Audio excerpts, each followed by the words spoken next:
मुलींना 800 metre running, मुलांना 1600 metre running, गोळाफेक आणि 100 मीटर असते. मग गोळाफेक जाण्यासाठी तुमच्या हातात फोर आर्म्स मध्ये ताकद पाहिजे, बरोबर. रनिंग करताना 16 मीटर करण्यासाठी तुमच्या हातात ह्या शोल्डर मध्ये ताकद पाहिजे.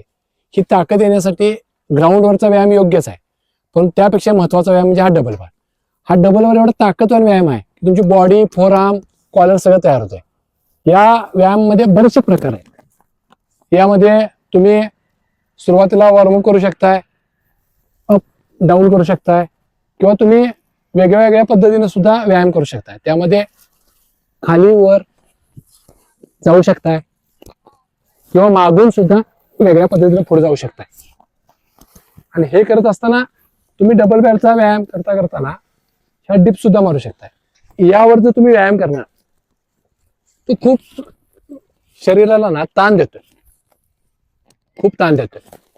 म्हणजे जेवढा तुमच्या हाताला शरीरात ताण बसेल ना, तेवढं तुमचं बॉडी स्ट्रक्चर चांगलं तयार होऊन जाईल. हातात ताकद येईल, फोर आर्म्स मध्ये ताकद येईल. आणि तुमच्या फोर आर्म्स मध्ये जेव्हा ताकद येईल तेव्हा तुमची रनिंग चांगल्या पद्धतीने होणार. म्हणजे तुमची हँड मुवमेंट जी आहे ती चांगली होणार, तुमची चेस्ट आहे चांगली होणार, तुमचं कॉलर, तुमचे साईड शोल्डर जे आहेत ते चांगले तयार होतात. ज्याला डबल बार चांगला मारायला आला त्याला फिजिकलला अडचण येत नाही.